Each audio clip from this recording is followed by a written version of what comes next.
Right, greetings all, hope this finds you well again. Quick video this week. We're running a bit of a reduced week this week due to the weather, but we're still getting a few more jobs out the door, so here's what we're up to in the machine shop at the moment. Right, you saw last week, I had those motion pins for 76079, that little jig worked a treat. They've now been reamed for their taper pins. They've been stamped up with identities, left and right, local numbers, and they've also had their anti-rotation feathers fitted. So they are now ready to go out the door and be fitted onto the engine.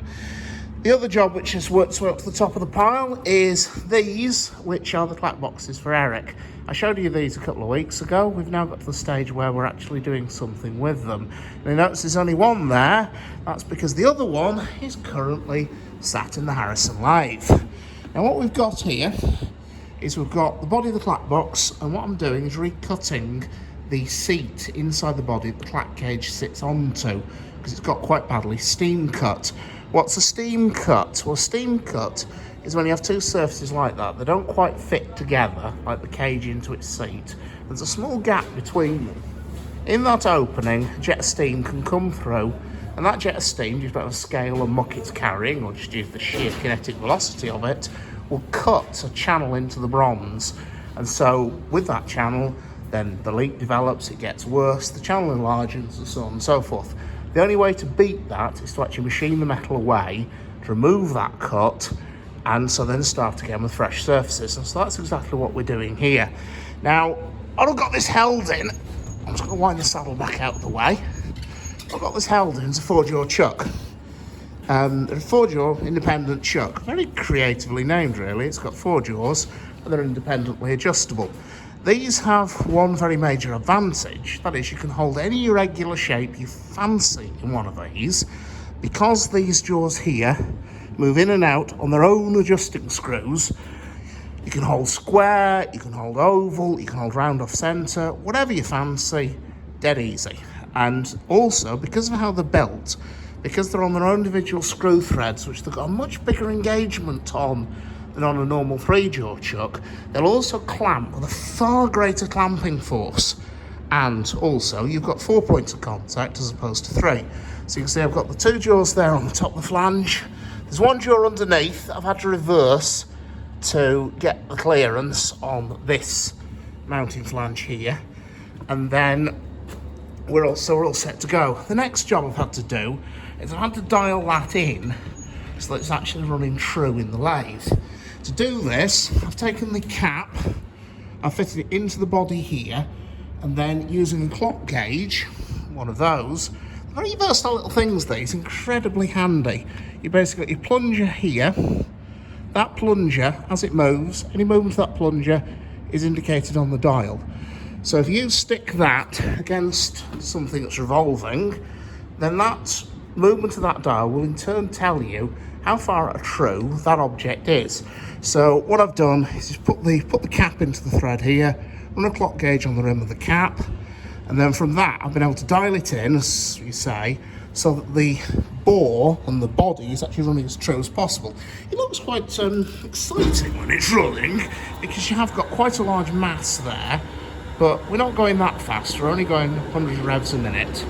You don't want to go much faster because, first of all, you've got quite a large lump of metal spinning around there, and second of all, due to that, the flange on the 3-bolt flange on the outside of it, it isn't very well balanced, so if you start running it too fast, you will start getting vibration.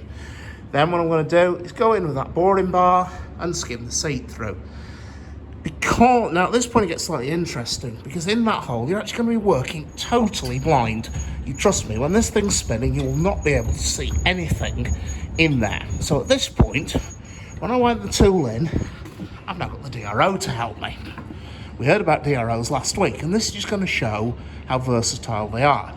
You'll see there's that bottom number busily moving. That bottom number is me moving the saddle longitudinally along the bed of the lathe.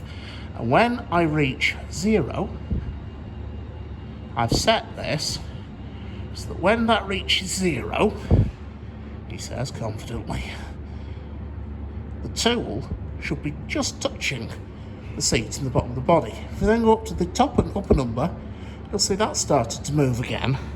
That's because I'm winding the tool out towards me. And if we wind that tool to where that's also saying 0, that's just coming up against the inner edge of the seat. So I now know, if I just wind that just a wee bit further forward, and I wind the saddle along a bit, it should stop on 0. It didn't, because something's obviously moved slightly. But if we now 0 that,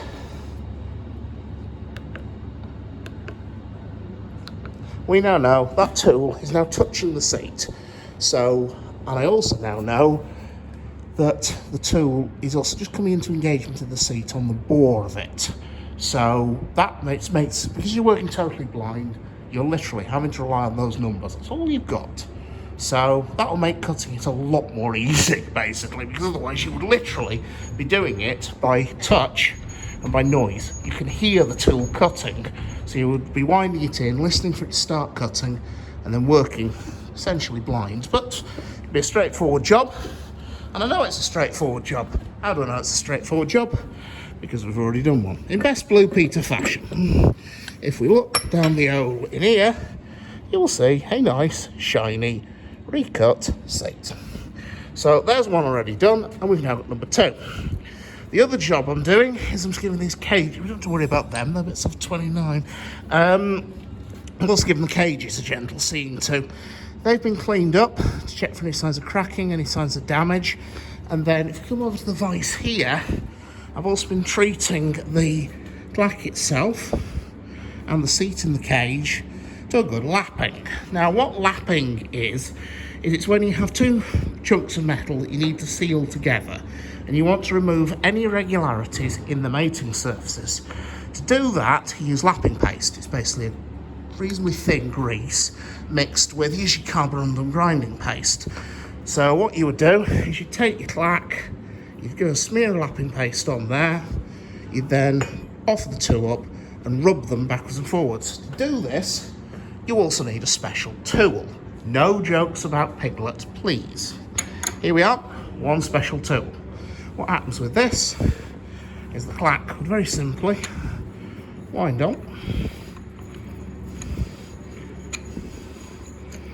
secure with the lock nut underneath it, so you end up with that, and you can then very easily, with the addition of some lapping paste, offer it into the cage and simply lap it backwards and forwards. You'll work it backwards and forwards like this, and then quarter turn, backwards forwards, quarter turn, backwards forwards, until you can get that lovely broad band all the way around. You can see there's no sign of any cuts, there's no sign of any damage, there's nice even contact all the way around. And if you look down into the bore, you'll also see nice even contact all the way around again. So then at that point, all I've then got to do is just put it all back together again, put the caps onto these.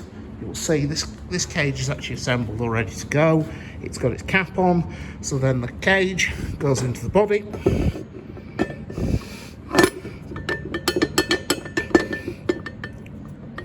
Okay, there we go. The cage goes into the body, and the cap, the screw down on top, and then finally this screw here, once you've screwed that cap down and locked it, this screw then winds down, that engages on the top of the clack cage, it's secured to this lock nut here, and that in turn stops the cage moving in the body, okay?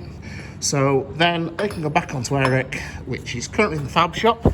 The lads are currently doing some work on the riveting on the horn guides, but as soon as that's finished and those are back on, we've got some little bits of motion work to do. There's a rod brass down there that needs it's a big end brass. It needs machining to finish size for it, but apart from that, I think that there's not that much more machining work to do on it.